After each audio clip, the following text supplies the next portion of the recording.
Hey guys, we've got another pod review for you today, one that's been out for a while now, but it's still in stock in the US and in the UK, and there's actually a deal just popped up in the UK where you can get 2 free sleeves when you order 100 pods, or you could even order 200 pods and get 1 free sleeve of this La Cumplida Refinada pod, and you can get an espresso apron as well with it. So if you fancy an espresso apron, then look out for that in your emails. You might get that in the UK, but apparently it's on selected accounts. Now, it's a master origin, as we can see there, 2021. It's an intensity 5 pod. It's described as fruity and candied. It's designed to be drank as an espresso or a lungo. There is a virtual version, that's a double espresso.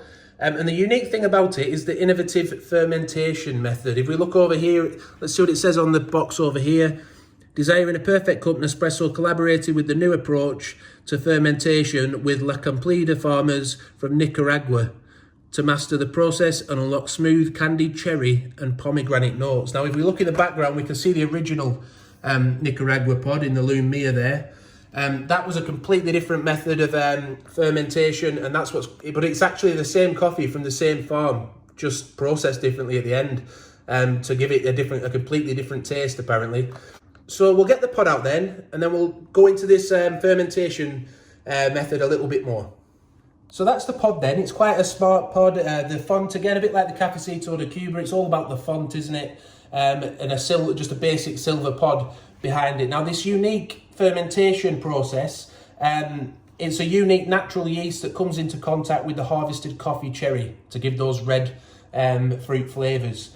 And it's also sustainable. Apparently it uses 50% less water, and there are 20 farms. Like I say, it's the same coffee from the same farm as the original Nicaragua one, but apparently the trees there that provide the shade, they are more sustainable. It's agroforestry, and they have sustainable shade trees, and it's also provided a lot of jobs for the people in the area.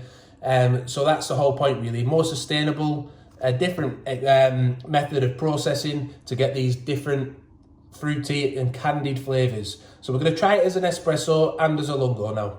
So just to let you know then, the pod in the UK, it's 42 pence per pod. That's for the original line version, and the virtual line is double espresso, but it's rated as roastiness 2, acidity 3, bitterness 2, and body 3.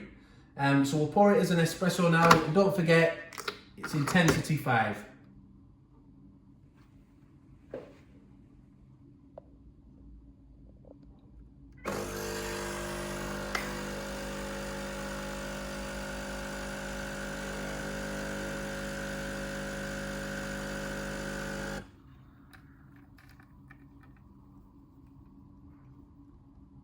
So just have a quick look at it then, just now it's settled down, just before we have a little taste of it. Yeah, so there are a lot of fruity flavours coming through there. It's quite a strong fruit flavour. It's very different really to anything I've tried. When it said about candied cherry, you know, it does have a candied element to it. I'd imagine that will help it as a lungo, to be able to retain its flavour as a lungo. And they do also mention it can be used as, it's put in the iced coffee bracket as well. So that might help it again with those fruit flavours coming through, those fruity notes, to stand out in maybe a milk-based iced coffee. So we might give that a try. So yeah, interesting, very different, and we'll try it as a lungo now. Just before we move on though, because I have sipped away a little bit more now, there is still a bit of bitterness there and that roastiness. You know, they were rated as 2 by Nespresso, and you can still pick up, especially when you first taste it, those flavours do stand out, and then it tends to get a little bit sweeter as, you know, once it's been in your mouth for a little bit. So we'll pour another one, pour it as a lungo this time though.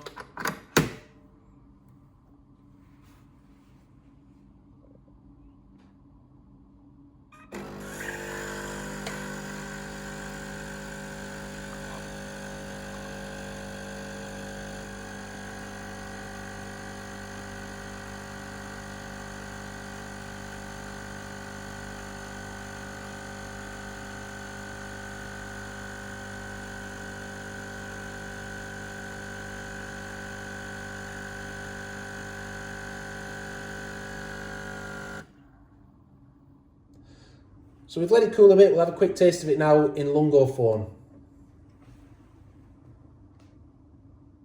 Quite interesting really, because the aroma again was really fruity, and I was surprised how much that came through.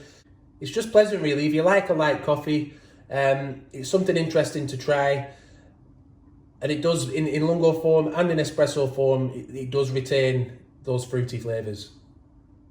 So as this is an iced coffee then, it's listed as that, I thought it'd be good to try it. I'm going to make a simple iced latte. I've got 4 ice cubes in there, then espresso sized ones, so 30 grams each. I've also got 2 shots of La Cumplida Refinada, so I thought I'd try it with one, see if we get any flavour there, and then try it with 2 shots. There's about 150 ml of milk in there with the 4 ice cubes as well. So we'll pour the first one in.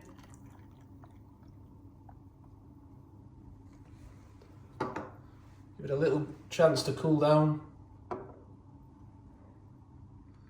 So there's a hint of coffee coming through. It is quite a lot of milk in it, 150 ml. So for me personally, I think it's going to take at least 2 shots, or maybe less milk next time. But let's give it a try with another shot.